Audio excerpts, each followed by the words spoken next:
Hi, I'm Daniel. Welcome to Oxford Online English. In this lesson, you can get 10 vital tips for your IELTS speaking test. There's a lot of information and advice about the IELTS speaking test online. Some of it is good, some of it isn't.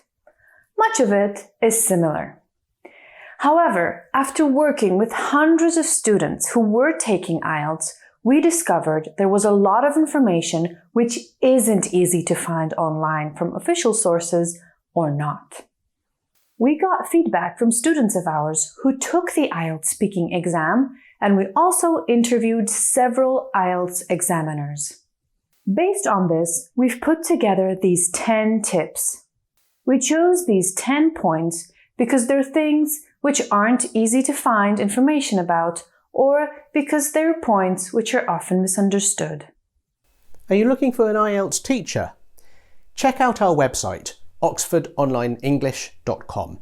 We have many experienced IELTS teachers who can help you to prepare for your exam. One more thing before we start. Don't forget to turn on subtitles if you need them. You can do it now. Just click the CC button in the bottom right of your video player. Let's look at our first tip. Here's a question for you. In part 1 of the IELTS speaking exam, how long do you have for each answer? In IELTS speaking part 1, the examiner is aiming to ask you 12 questions. The examiner must ask at least 7 questions, otherwise the exam's not considered valid. To answer 12 questions, you have around 15 to 20 seconds per answer. Another question. How many sentences can you say in 20 seconds? Try it now. Find an easy text and read it aloud with a 20-second timer. How many full sentences can you finish? Whatever number you got in the IELTS speaking test, you won't be reading a text.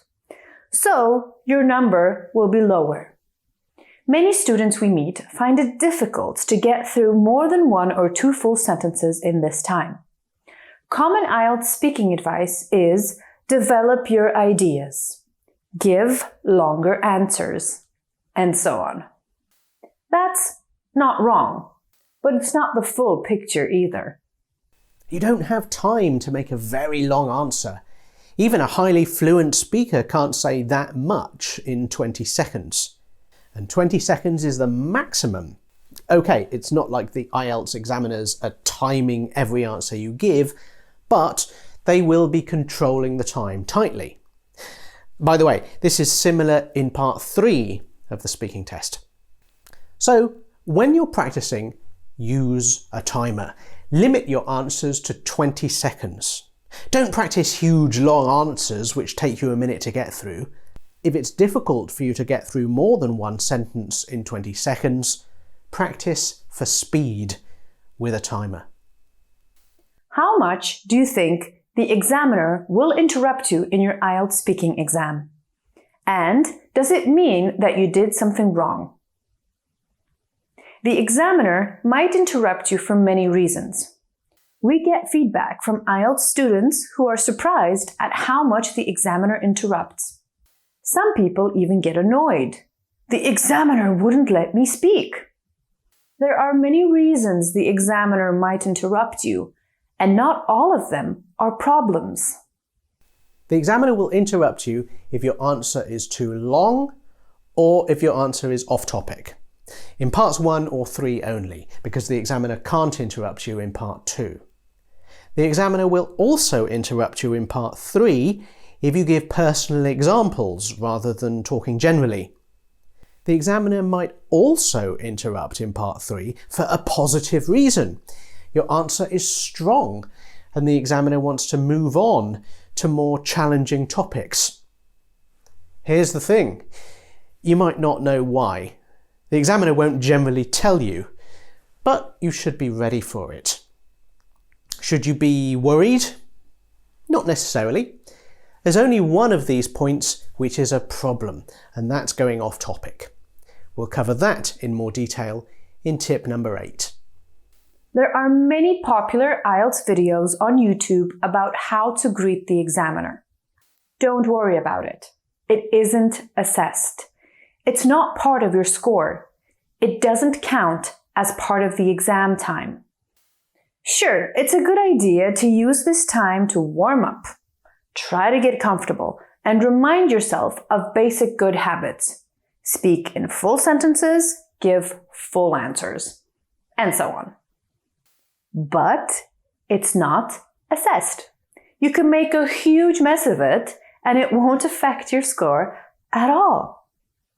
In part 1 of the IELTS speaking exam, the examiner wants to get through 12 questions on 3 different topics.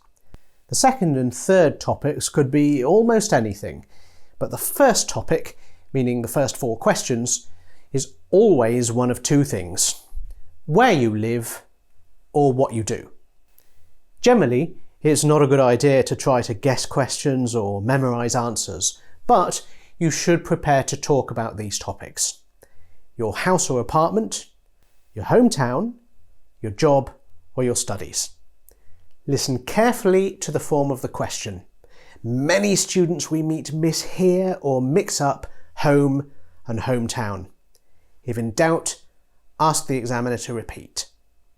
Although the topics are similar in every IELTS exam, the questions are different. For example, the examiner might ask, "Tell me about where you live."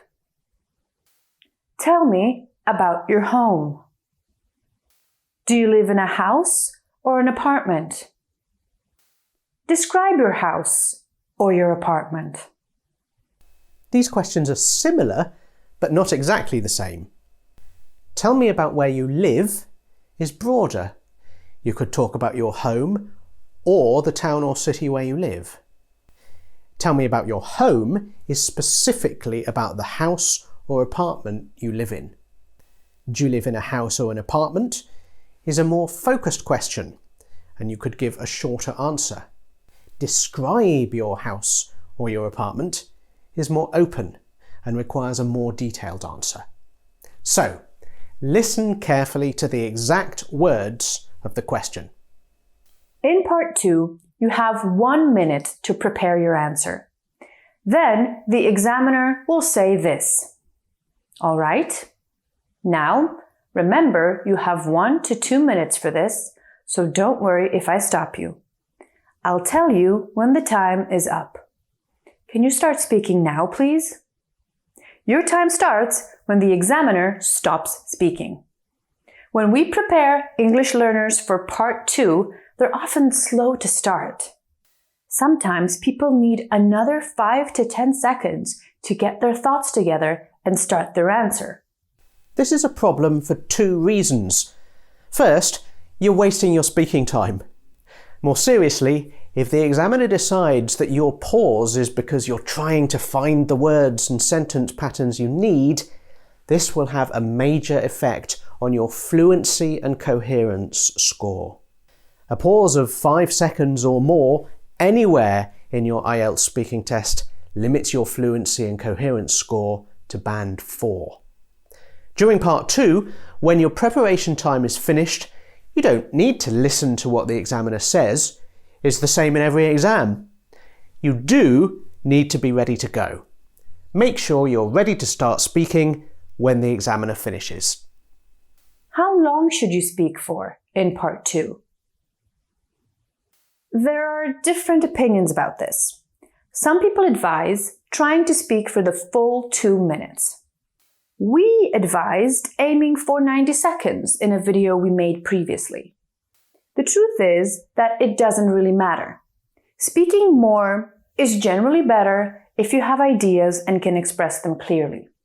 However, so long as you speak for more than 1 minute, length isn't a direct factor in your score. However, there's one thing which is important. If you finish before the 2 minutes is over, you need to clearly signal to the examiner that you've said everything you wanted to. If you stop speaking before the 2 minutes is over, the examiner will try to prompt you to continue. If the examiner feels that you can't continue because you've run out of words or because you can't express your ideas, then this will affect your score. So, if you've said everything you can, tell the examiner directly. Say something like, "That's everything I have to say." In part 3, if you want to give an example to support your idea, make sure it doesn't start with I or my. In part 3, the examiner wants you to talk in a more general way. The examiner will interrupt you if you start giving examples about yourself and your life. It might be okay to give examples about individual friends or relatives. However, different examiners interpret things differently, and some examiners might interrupt you even if you do this. But don't worry, there's a simple solution. Just change your answers and examples to make them general. Imagine the examiner asks you, "When do people traditionally give gifts in your country?" Instead of, "I usually give my family gifts at New Year's," say, "Most people give gifts to their families at New Year's." Instead of, "I buy birthday presents for my close friends," say, "Generally, people would only buy birthday presents for their close friends." Instead of, "My former colleagues gave me a gift when I left my last company," say, "In the workplace, people might buy a gift for a colleague who's leaving." You don't need to change the ideas. Just present them differently. By the way, if you give a personal example and the examiner interrupts you, this isn't a problem. The examiner is just trying to keep you on track, and it won't affect your score. There's a lot of debate about whether it's necessary to stay on topic in IELTS and whether it's a problem if you don't. Basically, you need to answer the questions which the examiner asks. If you go off topic in a natural way, for example, if you start talking about one thing in part 2 and you take your idea in a new direction in a way which is natural and coherent, then no problem. However, if you don't answer the questions which the examiner asks, or if your answer is not relevant, this will limit your score. Firstly, the examiner will not let you go off topic in parts 1 and 3. The examiner will interrupt you and repeat the question if he or she feels that your answer does not fit. If you still can't produce a relevant answer, this will affect both your vocabulary and fluency coherence scores. In particular, the examiner will decide that you aren't answering the question because you don't have the vocabulary to do so. This will put a limit on your vocabulary score to band 6 maximum. Giving irrelevant answers also makes higher fluency coherency scores impossible, especially for the highest scores, 8 and 9. Your answers need to be relevant and fully coherent. There's no point using memorized language in your IELTS speaking test. First, it will be obvious. The examiner will know. Trust me, it's incredibly obvious when someone is speaking from memory. Secondly, it affects your score. It's not a disaster, but it puts a limit on your vocabulary and fluency coherence scores, similar to going off topic. That means both of these scores are limited to band 6 maximum. Finally, it's a waste of time. In the best case, you'll get the same score you would get by speaking naturally. In the worst case, you'll get a lower score. So why do it? Memorizing answers takes time and effort. Spend that time and effort practicing your speaking and improving your communication skills instead. Sometimes we meet IELTS students who try to speak like they're writing an essay. They use lots of formal linking words like furthermore and nevertheless. They don't use contractions like won't instead of will not. Their intonation sounds robotic because they're speaking in an unnatural way. This is not a helpful approach. Firstly, with linking words and other discourse markers, using them appropriately is important. Using extremely formal language in a simple conversation is not appropriate. Secondly, for your pronunciation score, it's important to talk smoothly using features of connected speech. An important feature of connected speech is using contractions. Many English learners don't use contractions at all in speech, or very rarely. This is something you can work on, and it'll help your IELTS speaking score. Using natural intonation is also helpful. The examiners aren't looking for any specific points.